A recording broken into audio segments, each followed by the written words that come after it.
자, 시작할게요. 자, 일단 배포 자료 중에 스텝 1입니다. 자, 일단은 인덱스라고 하는 페이지에서 URL은 사이트 대문이죠. 그냥 index.html 파일을 열게끔 했어요.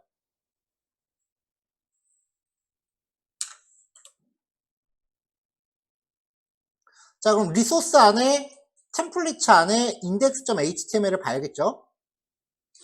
플래그 번츠를 사용하고 있는데 헤더 쪽에서 뭐 기존의 CSS랑 이런 거 그대로 똑같이 유지하고요. 슬래시 URL로 메일 발송 테스트, 그 다음에 올더라고 하는 주소 넣는데 이거는 오후에 진행할 거예요. 일단 index.html부터 볼게요.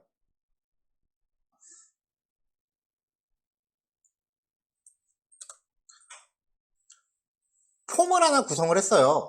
복잡한 폼 아니에요. 자, 먼저 플래그 먼저 걸어주고 그 다음에 폼 액션으로 슬래시 샌드메일이라는 주소를 걸었어요. 자, 그 다음에 인풋 타입 텍스트로 샌더 네임, 이메일로 샌더 이메일, 그 다음에 또 텍스트로 리시버 네임, 그리고 이메일로 리시버 이메일, 메일 제목과 텍스트 에리어, 장문을 입력하는 요소죠. 컨텐트라고 넣습니다.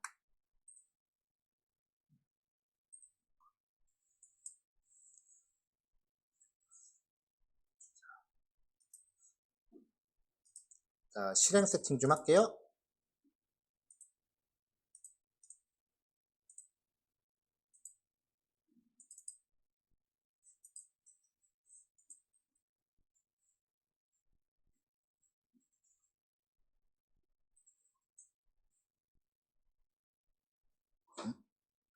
자, 실행됐으니까 브라우저로 열어보겠습니다.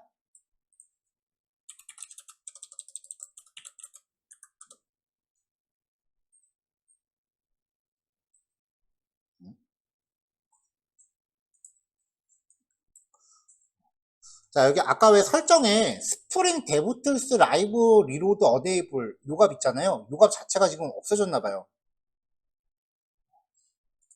크롬 익스텐션에서 지원을 안 하니까 아예 그 데브툴스 쪽에서 요갑 자체를 없애버렸나봐요. 설정값 지워야겠네요.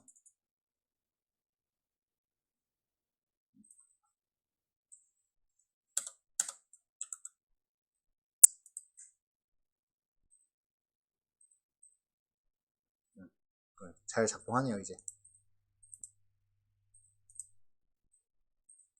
자, 이렇게 나왔어요. 각각 입력하고서 버튼 누르면은 이제 작성자한테 이 메일을 보내는 기능을 구현을 할 건데, 이렇게만 해놓으면 너무 밋밋하잖아요. 그래서 자바스크립트 플러그인 하나 더 쓰려고 해요. CK 에디터라고 하는 플러그인인데요.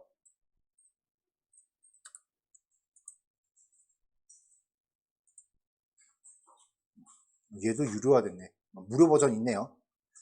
자, 프리 버전을 쓰려면은 이메일이랑 그 비밀번호 세팅해서 뭔가 동의를 해갖고 가입을 해야 되나 봐요. 몇 달 사이에 이렇게 바뀌었네. 자, 다행히 이런 식으로 바뀌기 전에 그 라이브러리 주소를 만들어 놓은 게 있어서 그거를 제가 라이브러리 주소를 톡방에 올릴게요. 여러분들 받으신 실습 자료에는 이게 걸려 있을 거예요.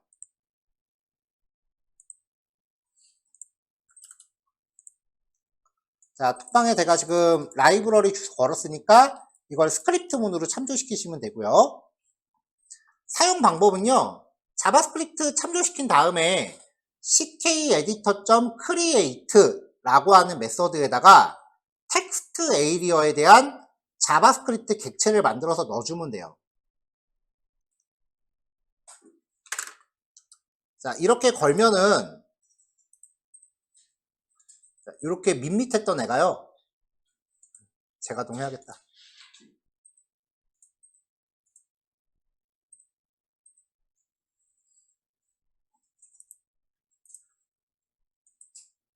네, 이렇게 바뀝니다.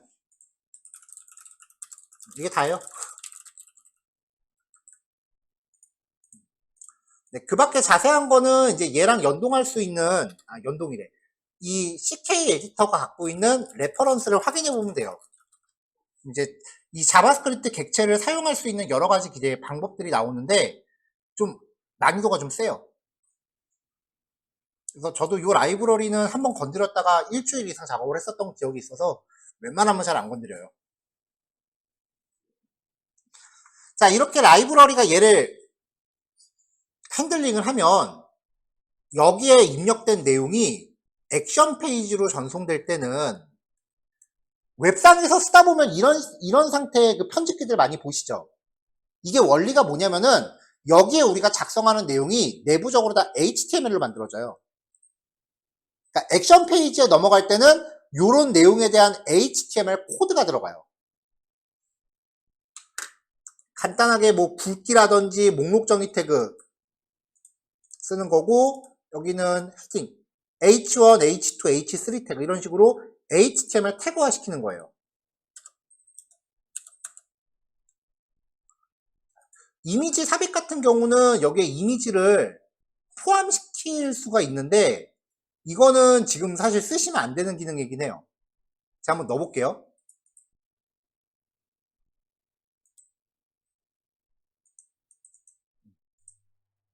안 들어가네 아예.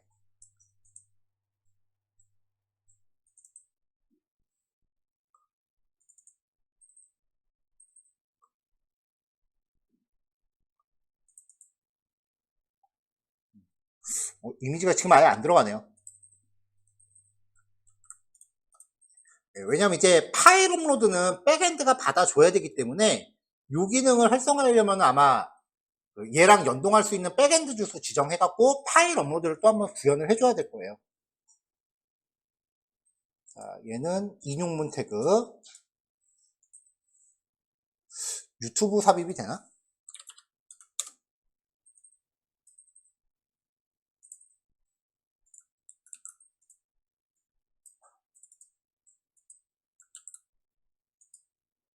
유튜브 삽입은 또 되네요. 자, 이런 식으로 해서 이제 발신인 이름을 입력합니다. 발신인 이름은요, 아무거나 입력하셔도 돼요. 대신에 발신 이메일은 여러분들 각자가 지금 구글 메일 서버랑 연동을 했잖아요. 그러면 그 연동해 놓은 구글 계정이랑 일치해야 돼요. 안 그러면은 보안상의 이유로 발신이 안 돼요.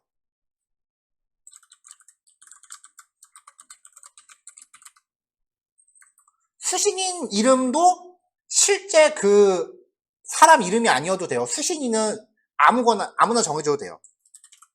고객님 이렇게 정해도 되고,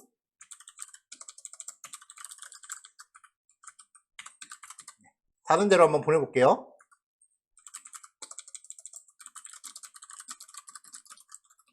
뭐 이런 식으로 세팅하면 됩니다.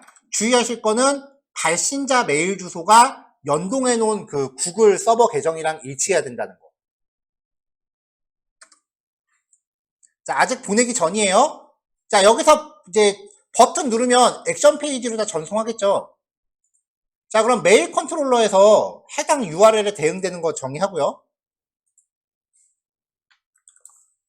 일단 자바 메일 샌더라는 애를 오토 와이어드로 갖고 오겠습니다. 그럼 임포트 할 때 여기 자바 메일 샌더라는 애 가져와야겠죠. 자, 이렇게 객체를 만들면 스프링이 이 객체를 주입을 해주는데 이걸 객체 주입이라고 불러요. 주입을 할 때 환경 설정 파일에 명시해 놓은 값들을 알아서 끌고 들어가요. 그래서 얘 스스로 연동 세팅이 다 된다고요. 자, 포스트 방식으로 보냈으니까 포스트 매핑 한 다음에 전 페이지에서 전달된 파라미터들 다 받아요. 문자열이에요. 전달이 잘 됐는지 로그에다 한번 기록을 해봤어요. 자, 이제 메일 발송 과정입니다. 주입된 객체를 통해서 create my message라는 객체를 만들고요. 그 다음에 my message helper라는 객체한테 얘를 넣어줘요. 이 객체의 역할은 제목, 내용, 수신자 뭐 이런 거 설정하는 기능이에요.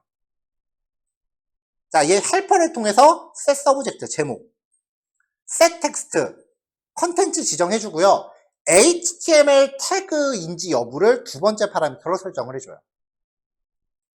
set to, 자, 인터넷 어드레스라는 객체예요. 발신자 주소랑 발신자 이름, 그리고 캐릭터 셋. set from, 미안해요. set to는 수신자죠. set from, 발신자 이메일, 발신자 이름. 자, 요 과정에서 try catch가 강제될 거예요, 일부. 메서드를 쓰는 동안 try catch가 강제될 테니까 그때마다 그냥 try catch 자동 추가하시면 되고요. 캐치 블럭이 실행했다라는 거는 요 내용을 종합을 해서 이제 구글에다가 전송을 했는데 구글이 대체로 이게 문제야. 샌더 이메일. 자기네 시스템이랑 연동 가능한 주소가 아니기 때문에 탑재 넣는 경우가 많아요. 자, 이렇게 해서 이제 연동이 다 되고 나면 마지막으로 자바 메일 샌더한테 이 메시지 객체를 줍니다. 그럼 메일 갑니다. 발송이 끝나면 다시 첫 페이지로 돌아갈게요. 자, 그럼 이렇게 해놓고 이제 메일 보내기 누르면 시간이 걸려요. 이거는 시스템 간의 연동이기 때문에.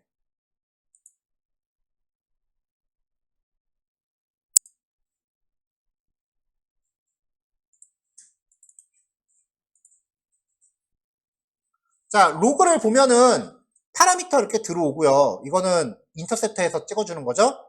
그리고 아까 우리가 컨트롤러에서 로그 찍었죠. 보시면 작성 내용 HTML 태그로 들어오죠.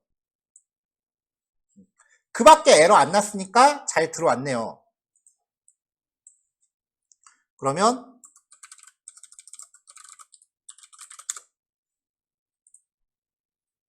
네, 여기 메일이 잘 와 있죠. 근데 보니까 얘네가 유튜브 참조는 알아서 걸른 것 같아요. 대체로 웹메일 시스템이 여기에 다른 사이트의 리소스, 그러니까 다른 사이트 주소가 포함되어 있으면 걔네들은 보통 차단을 해요. 유튜브 주소가 껴있으니까 그 컨텐츠를 차단을 한 거예요. 왜 인터넷 웹메일 쓰다 보면 그 본문에 이렇게 큼지막하게 이미지 넣어서 보내는 애들 있거든요. 아마 그 이미지들 차단되어 있는 경험들 많이 있으실 거예요. 같은 원리예요.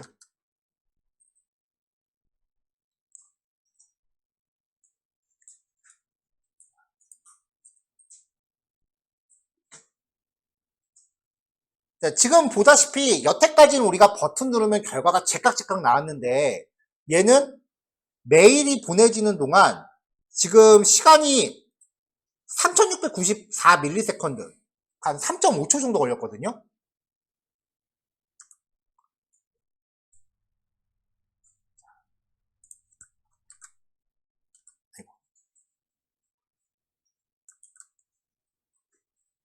한 명한테 메일 보내는데 지금 시간이 3.5초 정도 걸렸어요.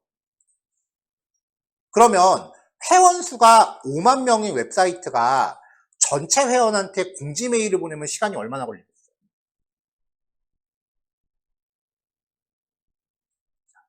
3.5 곱하기 5만을 먼저 해야겠죠? 얼마야 이거?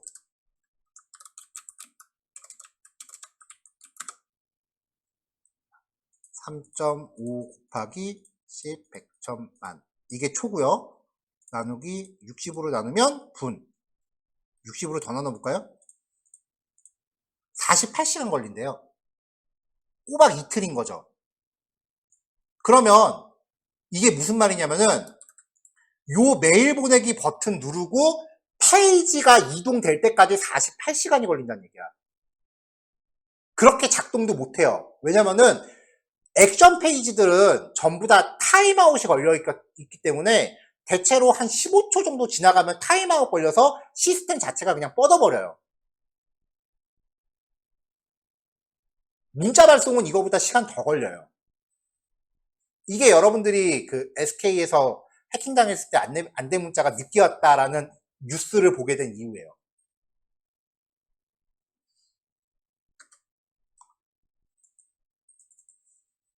그러면 대체로 이런 공지 메일은 어떻게 보내느냐?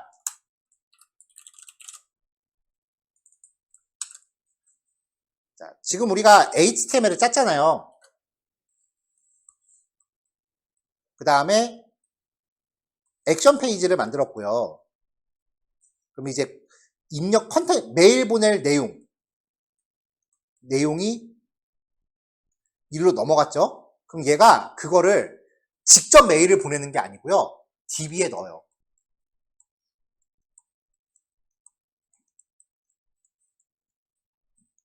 데이터베이스에 메일 보낼 사람들의 목록을 쭉 넣어요.